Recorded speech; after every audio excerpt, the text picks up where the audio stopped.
Good afternoon, students.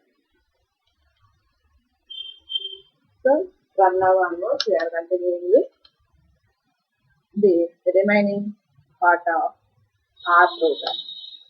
So, already we have seen different types of operators we are using in R, and how can we use those operators with simple examples.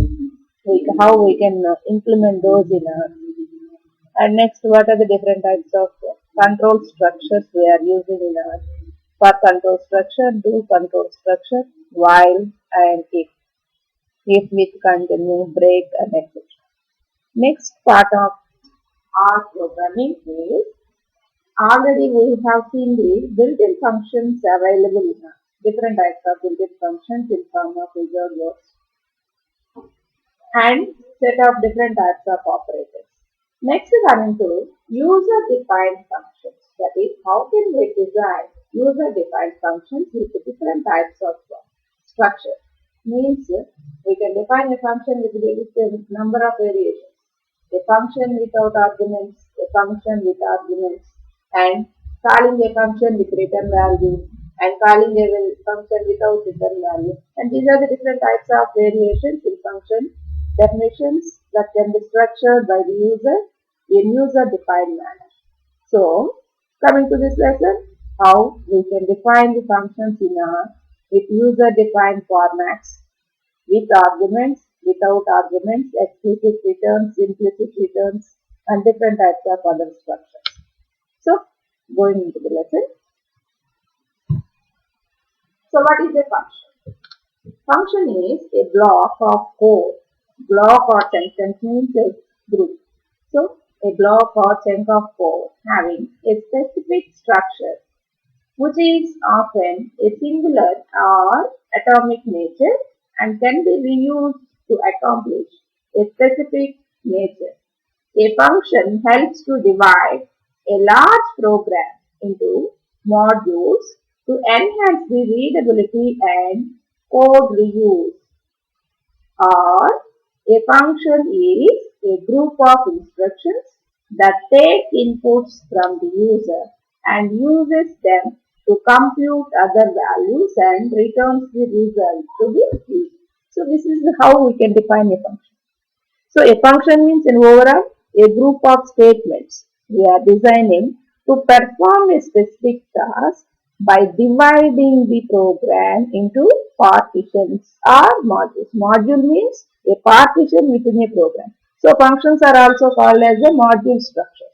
So, here we are defining a function means a group of statements that has been a part within the program that enhances the readability of the user. Readability means if the block code is simple, if that is not lengthy and is also a part of the program and also independent of the program, then that is very easy to read and also implement. So, for that one here, instead of designing sequence of statements continuously, we are unable to read and execute those. So, in such situations, we are using a modular programming approach. A modular programming approach always allows the user to divide the program into number of partitions and allow those partitions can be executed independently whenever needed by the user instead of the complete program execution. So, that is nothing but a function. Coming to the structure of a function. So, this is the syntax of a function. Structure of a function is function name, an arrow, function, arguments. Arguments is optional. Either you can pass the arguments or you cannot pass the argument. But argument is always an object. And what are the set of statements you want to insert to perform a specific task? Those should be always grouped with begin and else. So, these are the set of statements that are defined under this function name, including a set of arguments. So, here the word function is a keyword. So, here this is the reserved word in R, a keyword, which is used to specify the statements enclosed within the curly braces or part of the function. So, function itself is a reserved word and function name is used to identify the function. That is, function name is always used to call the function with this name by passing the number of arguments. So, function itself is a reserved word. Function name is a user-defined variable with set of arguments, and the function is called using the following statement. That is, when we want to call a function, we have to use the function name with arguments. So this is how can we define a function. Function without word, function name, and arguments. Three are the and set of statements that are grouped. So function is a reserved word, function name is a user-defined variable with set of arguments. When we want to call a function, you can use the function name with arguments. So here you can see this example. So here I will show you how can we run this in R. I am already having the R installed in the system. So here you can see this program. Say.hello is the function name. Arrow. We are designing this function without any arguments because this is not having any variables to hold some value, simply displaying a message. In such situations, no need to declare any arguments. If the arguments are necessary only when we want to accept something from the input data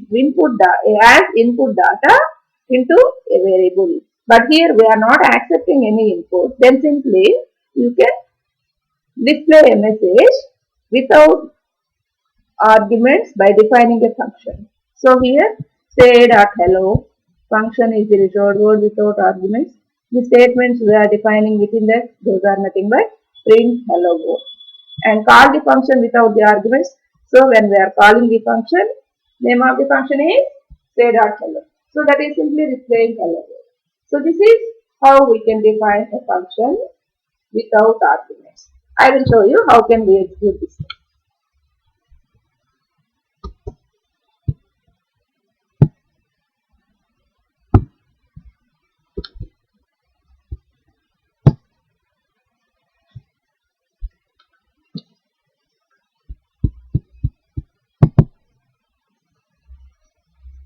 So this is the app console. You can see here. You can install the R in your systems. R and R Studio. If anyone is sufficient. Either R or R Studio. R, if you install R, we can type the commands at the console. In R Studio, there may be an editor. That is only the difference. So here the function is say.hello function name. That is passed by using a reserved word function without any arguments. So next one is begin. And next one is print statement with hello. Hello. And next end. So this is the function. So here I am simply calling the function with the function name. Function name is say.hello. So here there are no arguments. So simply pass empty places and press enter. So that is display hello. So this is defining a function without arguments. Next coming to class.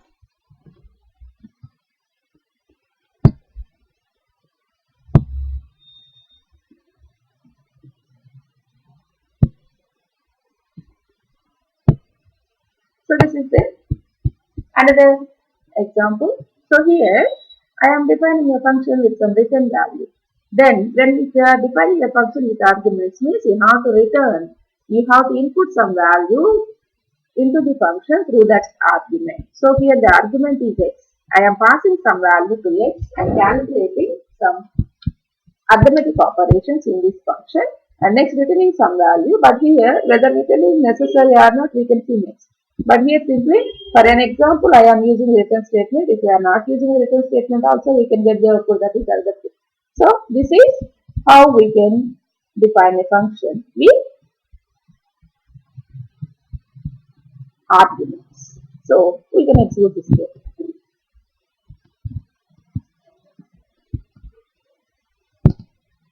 So here function is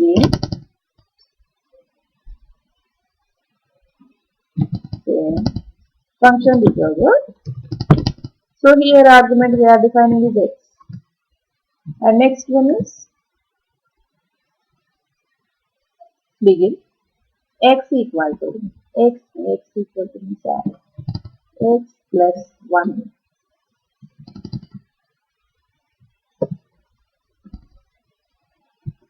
plus 1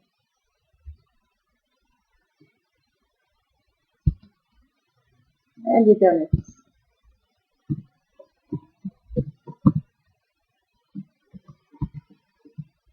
Close and call this function by using some variable value. So here I am calling this function using a value of 5. So what is the output value this function should return? So the output is 6. So the function is defined with an argument x. So I am passing the input to this argument x is 5. So x equal to x plus 1. So 5 plus 1 is 6 and return value to this function is 6. So this is different 6. So this is how can we define a function with and without arguments. And next one. So here description about this. So functions are assigned to objects just like any other variable using arrow operator. So arrow operator is always used as the assignment operator. Already we have seen this in operators. So as an assignment operator, but equal to is also available. So arrow is the assignment operator in R. Functions are a set of parentheses that can either be empty or that is means not having any arguments or containing some arguments. So here we can define the functions with parentheses consisting of either empty parentheses without any argument or parentheses with some value, that is nothing but with some arguments. So the body of the function is always enclosed in curly braces that are begin and ends, that is grouping the set of statements that are necessary to perform a specific task. Those should be grouped between begin and ends. This is not necessary if the function contains only one line. So when the function that contains only one line, then no need to group. If there are more than one statement, then you can group those that should be executed in sequence with a specific name. If there is only a single statement, then there is no need to group that statement with given names. Next, a semicolon can be used to indicate the end of the line, but it is not necessary. This is an optional statement. So this is the description about the function structure. Next, coming to another example, counts the number of odd integers.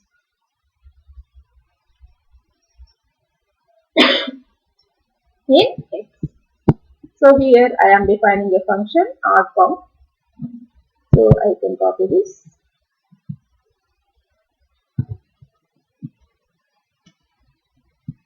So I can copy this one and I can execute this.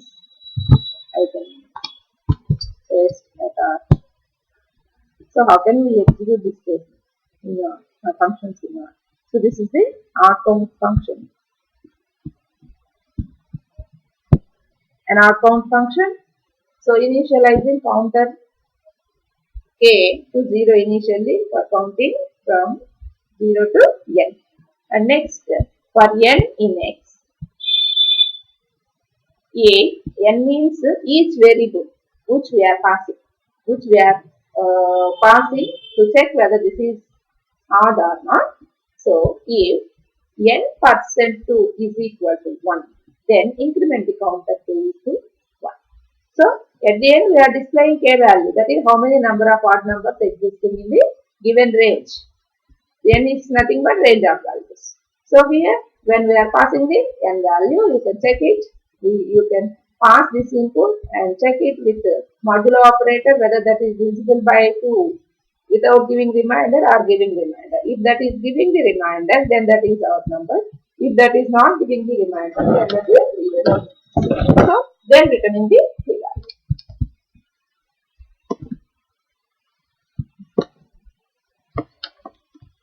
So here copying this, I am pasting in our function.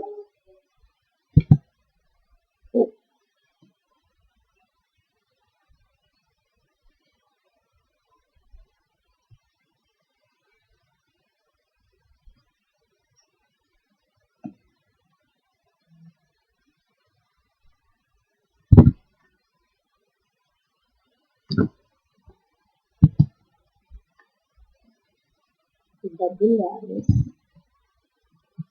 are copying double arrows when you need to copy the statements.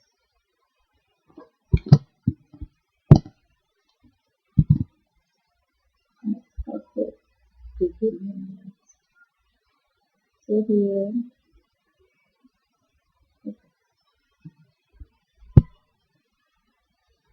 we are using two things, only one, that is one.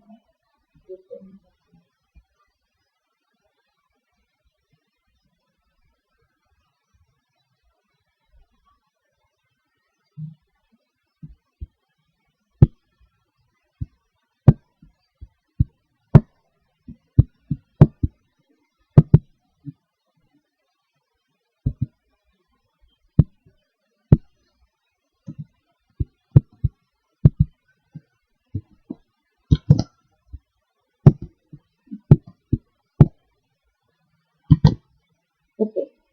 So this is the function that are delivered short form k equal to 0 assign 0 into k and for n in x.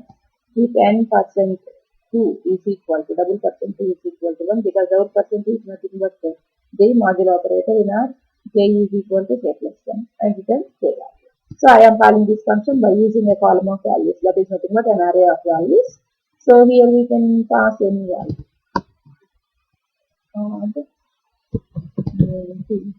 I am passing column 1, 6, 7, 9,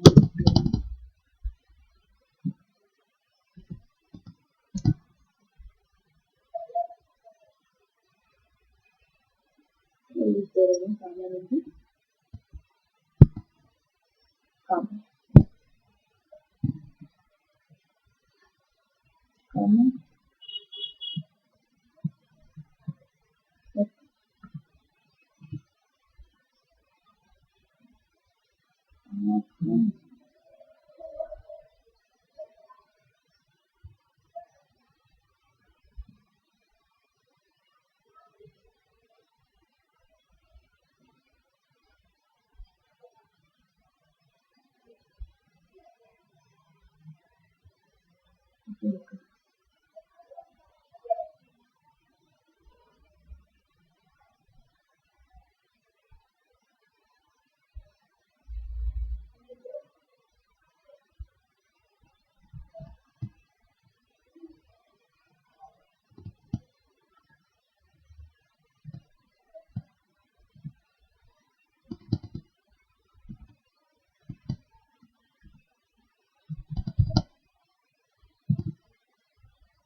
Next, we have the first column of values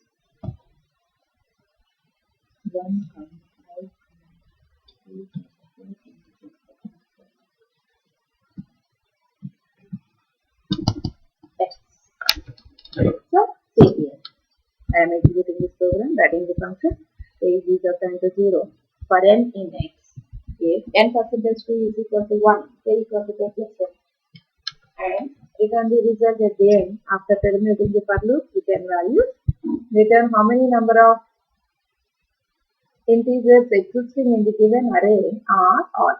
So we can check here, number of odd numbers are 1, 5, 3 and 7, 4. So the count is 4 and that is 7. So this is how can we execute the function defining with arguments and with some return values.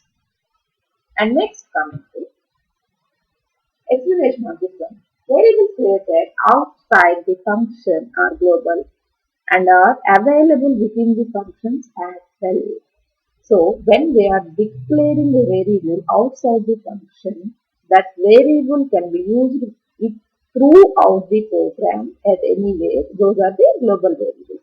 But when we are defining a variable within the function, that can exist only up to the termination of the function only. That is not global. That is the local. So variables that are defined within the function are local.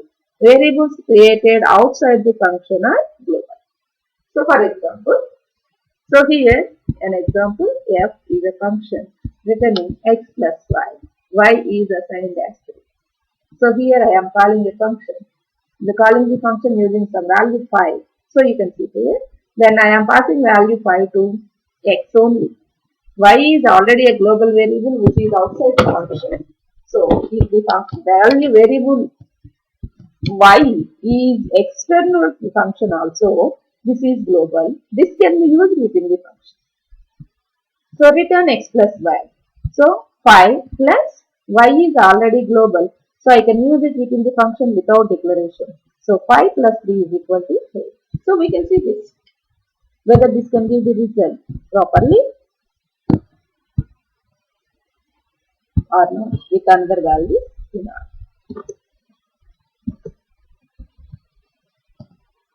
F is a function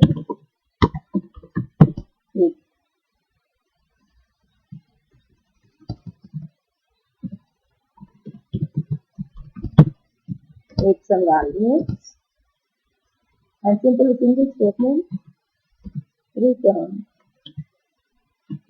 x plus y. Y is assigned. Here I am passing it. And I am calling the function f with some value 5. So then what is the output I have to get? 13. Okay. Simple statement.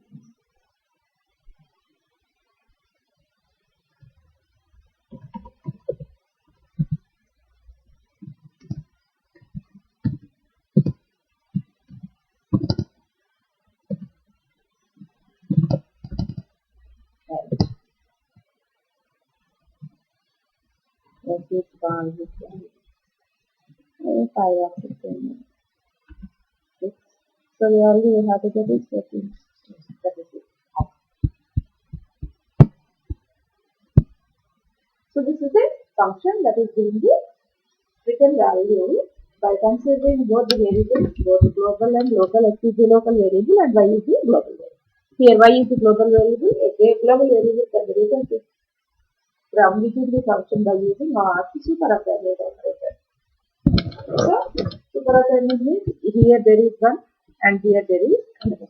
So one assignment and passing this to function means another assignment. So super assignment. So next one, coming to default arguments. R also makes frequent use of default arguments. For example, consider a function definition like this. So the function x comma y equal to 2 comma z equal to 2 etc. So set of statements. Here y will be initialized to 2. Default arguments means arguments with some constant value. So y is here the default argument, that is having the value 2 only throughout the function design and also execution. So here y will be initialized to 2. If the programmer does not specify y because similarly z will have the default value 2. Now when we are calling this function, If we are not passing any value to y or z, automatically those can be replaced with its own default values like constants in other programming languages. So, I am calling the function 12 comma z equal to false. So, 12 is for x, y is empty. So, default value is 2 is considered. Z equal to false means 3 is replaced with false. Here, the value 12 is the actual argument and we can accept the default value 2 for y because there is no assignment. But we override the default value for z by replacing p with a false value. So default arguments means arguments with some constant values defined at the time of function declaration. If you want to change, then you can call the function with some other values.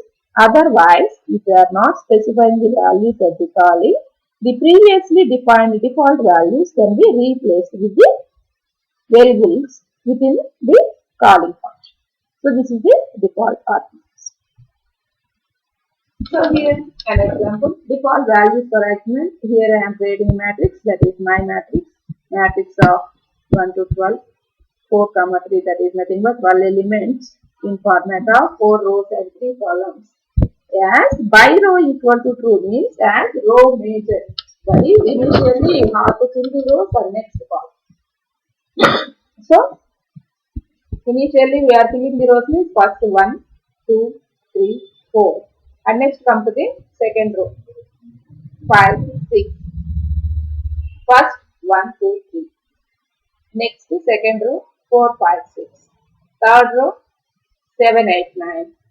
Fourth row 10, 11, 12. So, by row equal to true means row major. If you are not specifying this, matrix can be filled with values as column major.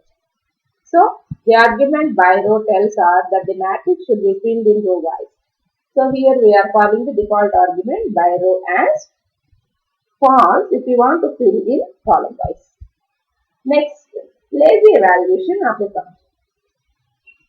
Arguments to functions are evaluated lazily, which means so they are evaluated only when needed by the function body. That is nothing but when we are calling the function, then only the arguments can be replaced in the function body with the relevant argument values we are passing in function name. Until that, those are silent and static. This is called lazy evaluation. So, create a function with arguments, function a comma b. So, print a exponential equal to, that is a square, print a, print b. Evaluate the function without supplying one of the arguments, that is new function of 6. There is no argument for b. When we execute the above code, it produces the following result. That is, a square means 36 and a means 6. But error in print B, argument B is missing with no default value. So this is nothing but lazy evaluation. This is not prompting us with some errors when we are not passing any arguments until we execute. That is nothing but lazy evaluation. But when we are using other programming languages, at the compile time itself that are displaying the errors instead of execution. But in R, these are displaying the errors in passing the arguments when we are executing the statement. So this is called a lazy evaluation. Next, return values. So return values means we are calling the functions with arguments and the functions are also displaying the results with some return function. But without using the return function also, we can get the output results. So whether return is necessary or not, we should see here. Functions are generally used for computing some value. So they need a mechanism to supply that value back to the caller. This is called return. That is, when we are passing a value, execute the set of statements with the values and return some value as a result. That is not function. That is nothing but function. So the return value of a function can be any R of it. That may be integer, complex number or any other different values. Although the return value is often a list, it could be even another function also sometimes. When we are using nested function, the return value of the initial one is another function to the inner one. So in such situations, return value may also be a function instead of R. So you can transmit a value back to the caller by explicitly calling the return statement. Without this call, the value of the last executed statement will be returned by default. That is nothing but if we are not using the return. So we can pass the output result by using a return statement. If we are not using the return statement, then the function will result the output as the last default value. What is the last statement within the function? That value can be displayed as the output result. If the last statement in the function is empty, then automatically that can return a null value. So see here. Here the function is defined and called. Function is defined without a return statement. Number function of x. I am calling the function using 5. So automatically 5 into 2, that is 10. So no return value, but if there is no return statement, then the function returns the last statement's result. The last and first statement in this function itself is x into 2. So the output is 10. This is without return. Next, I can call the same function with some return value. Number function of x, return x square. X is not x square, x into 2. That is number of 5 that can return the value. There is no difference in return in the function with return and without return. But when we are defining the function with multiple returns, then we can see the return. So here this is the example. Build it again, this time with another argument after the explicit return value. So number function returns 10. Below here is not executed because the return function already exists. That is nothing but within a function we should not use more than one return value. And also the return statement itself should be the last statement within the function. So here already the return is specified here. If there are any other statements available after the return statement in the function, those should not execute. So these two are not executed and this is only executed and the result is 10, number of 5. So these are the rules you have to follow when you are defining the function with return statement. There should not be any other statement after return, and also return should be the last statement. If the last statement in the for loop or any empty statement, then it can return the value. So here this function is not having any statements, then simply if we are passing any value to this argument, that can return a value. And next, deciding whether to explicitly call return. That is, whether we can explicitly call or we can implicitly display the return. The R idiom is to avoid explicit calls to return. One of the reasons cited for this approach is that calling that function lengthens the execution time. So when we are calling the return statement explicitly, those are increasing the execution time. So however, unless the function is very short, the time saved is negligible. So this might not be the compelling reason to return from the return. That is nothing but when we are using the return statement, this can go for increasing the execution time. So for that one, you should not call the return statement explicitly number of times or frequently. So always you can use the return if the function is simple and short. If that is lengthy, you should not use the return function.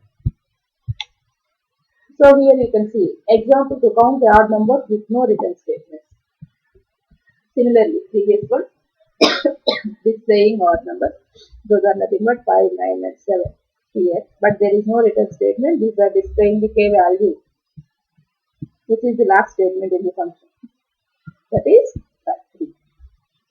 Same using return statement.